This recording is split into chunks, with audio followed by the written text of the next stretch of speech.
Aujourd'hui, on va résumer directement la première saison de Vigilant My Hero Academia Illegals. C'est parti. L'histoire se déroule dans le même monde que My Hero Academia, mais avant que Izuku Midoriya ne devienne un héros. Dans ce récit parallèle, on suit Koichi Himawari, un étudiant de 19 ans au quotidien très banal. Il possède un don appelé glissement, qui lui permet de se déplacer en se frottant au sol, mais seulement si 3 parties de son corps touchent une surface. Un pouvoir peu impressionnant, au point que ses camarades le surnomment Kukaracha Man. Solitaire et considéré comme étrange, il vit même dans un bâtiment abandonné, ce qui ne l'aide pas à améliorer sa réputation. Sa vie change le jour où il rencontre Pop Step, une idole amateur, utilisant un don de saut pour donner de petits spectacles de rue. Le même jour, il se retrouve pris à partie par des voyous. Mais un homme étrange tombe du toit et les met hors d'état de nuire. Cet homme, Knuckle Duster, est un justicier illégal, un vigilante qui agit hors de la loi. Il n'a aucun pouvoir, mais compense par une force et une ténacité hors normes. Voyant du potentiel chez Koichi, il le pousse à utiliser son don pour aider les autres, même sans licence officielle. Koichi accepte et devient The Crawler, bientôt rejoint par Pop Step. Le trio commence à enquêter sur la diffusion d'une nouvelle drogue nommée Trigger, qui amplifie temporairement les dons, mais fait perdre le contrôle à ses utilisateurs.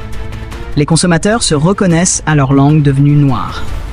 En patrouillant, ils croisent même Shota Aizawa, futur professeur de UA, qui les prend d'abord pour des délinquants, avant de comprendre qu'ils combattent réellement le chaos provoqué par les utilisateurs de Trigger. Pendant leurs actions de vigilant, Koichi affine peu à peu son pouvoir, apprend à se déplacer plus vite, à freiner et sauve plusieurs civils. Ils affrontent des voyous dopés au Trigger, aident Ingenium dans une poursuite et interviennent dans divers incidents, parfois absurdes, parfois dangereux. En parallèle, l'ombre derrière la distribution du Trigger se dévoile. Une lycéenne, Queen Hachisuka, travaille pour All for One. Grâce à son pouvoir qui manipule les abeilles, elle infecte des civils pour créer des crises en ville et recrute de nouveaux délinquants. Parmi eux se trouve Teruo, un garçon obsédé par Pop Step, qu'elle manipule en prétendant être ami avec elle. Un autre personnage apparaît, un mystérieux assassin masqué appelé Stendhal, qui exécute les criminels dopés au Trigger. Il finit par affronter Koichi, qui tente de protéger un voyou visé par lui. L'intervention de Knuckle Duster met Stendhal face à ses contradictions. Après une prise de conscience troublante, Stendhal abandonne son masque et se transforme peu à peu en celui que l'on connaîtra plus tard, Stain, le tueur de héros. On en apprend aussi davantage sur Koichi et Pop Step.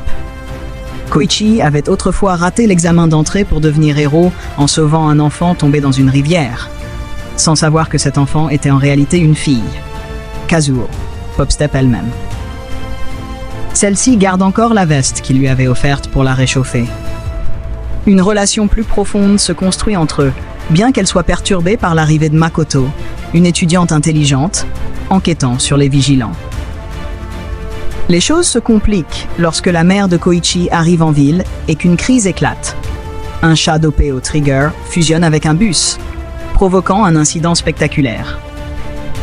Koichi révèle par accident sa véritable identité à Makoto en la sauvant et découvre à cette occasion qu'il peut même glisser dans les airs, élargissant ses capacités au-delà de ce qu'il croyait possible. L'histoire culmine lors d'un grand événement musical où Pop Step doit se produire avec d'autres artistes. Pendant les préparatifs, Knuckle Duster découvre que Queen a possédé l'une de ses connaissances grâce à ses abeilles, et que derrière son masque d'adolescente normale, elle mène en réalité une double vie. La saison se termine sur une révélation choquante. Queen est en fait Tamao Oguro, la fille de Knuckle Duster, manipulée depuis longtemps par All for One. Et tandis que les ombres continuent de s'allonger sur la ville, un secret bien plus sombre semble encore attendre d'être dévoilé. Et ainsi se termine la première saison de Vigilant My Hero Academia Illegals. J'espère que la vidéo vous aura plu. N'hésitez pas à vous abonner, à laisser un like et à activer la cloche pour ne rien manquer. À très bientôt pour une nouvelle vidéo.